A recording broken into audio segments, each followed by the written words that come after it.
साथीको नयाँ भिडियोमा यहाँ सम्पूर्णलाई स्वागत छ।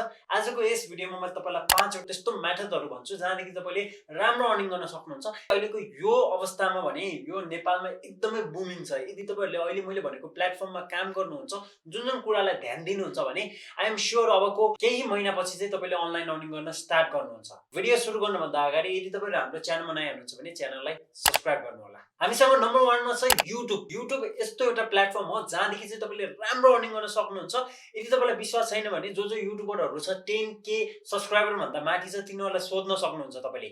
युट्युब यस्तो प्लेटफर्म हो जहाँ चाहिँ तपाईले काम गरेर जुनसुकै अवस्थामा पनि तपाईहरुले अर्निङ गर्न सक्नुहुन्छ। कोरोनाको पेन्डेमिक आएको थियो त्यही बेला पनि युट्युबरहरु कसैलाई केही फरक परेको थिएन। त्यसैले आजैदेखि तपाईहरु युट्युब खोल्नु भएको छैन भने युट्युब च्यानल खोल्नु होला र त्यता रेगुलर बेसमा कन्टेन्ट हाल्न थाल्नु होला बिकज अर्निङ एकदम राम्रो छ। नम्बर 2 मा भनेको तपाईहरुको टिकटक छ। टिकटकमा अहिलेको अवस्थामा मान्छेहरुले चाहिँ लाइभ आएर त्यसमा आफ्नो प्रोडक्टहरु देखाएर जस्तै मार्केटमा गएर केही सामानहरु किन्ने र त्यसलाई टिकटकमा आएर लाइभमा यसलाई यति यति हो भनेर चाहिँ मान्छेहरुले एकदम भयंकर पैसा कमाइरहेको छ। यदि तपाईलाई विश्वास छैन भने तपाईहरु कसैले लाइभ हेर्नुहुन्छ भने त्यो लाइभमा गएर तपाईले सोध्न पनि सक्नुहुन्छ। एकदम राम्रो कमाइ छ। यदि तपाईहरु टिकटकमा भिडियो मात्र बनाइराख्नु भएको छ भने आजदेखि टिकटकलाई चाहिँ एज अ बिजनेसको रूपमा लिन सक्नुहुन्छ। नम्बर 3 मा हामीसँग रहेको छ फेसबुक। फेसबुक किन भनिरहेको छु भन्दाखेरि अहिलेको अवस्थामा तपाईलाई जेसुकै स्किल छ, जेसुकै प्रोडक्ट छ त्यसलाई तपाईले फेसबुक पेज बनाएर एड रन गरेर त्यतादेखि राम्रो कमाइ गर्न सक्नुहुन्छ।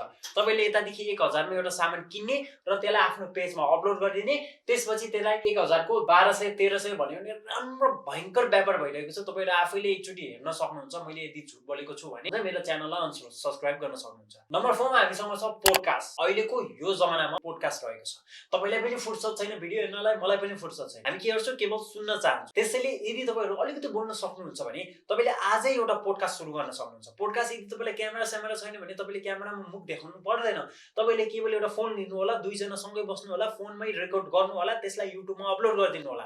जोसँग पोडकास्ट लिँदै हुनुहुन्छ त्यसको वालपेपर राख्नु होला फोटोमा, अनि त्यसपछि जे कुराकानी छ त्यसलाई मात्र सकेन भयंकर चल्छ। र अब पोडकास्टदेखि कमाइ कसरी हुन्छ भन्ने प्रश्न पनि हुन सक्छ। पोडकास्टदेखि चाहिँ कमाइ कसरी हुन्छ भन्दाखेरि तपाईले ब्रान्ड प्रमोसन पाउन सक्नुहुन्छ, मान्छेको एडभर्टाइजमेन्ट गर्न सक्नुहुन्छ, युट्युबदेखि नै पैसा आउँछ। यो 4 वटा मेथड चाहिँ अहिले नेपालमा एकदमै बुमिङ रहेको छ। लास्ट नम्बर 5 भनेको चाहिँ के छ भन्दाखेरि तपाईले वेबसाइट बनाएर, वेबसाइट पनि केमा भन्दाखेरि न्यूज पोर्टल। अब यो न्यूज पोर्टलमा अलिकति रिस्की हुन्छ। यदि तपाईले जर्नलिजम पढिराख्नु भएको छ भने यो तपाईलाई एकदम बेस्ट हुन्छ किनकि तपाईले दर्ता सर्ता गर्नुपर्ने त्यहाँ झन्झट हुन्छ।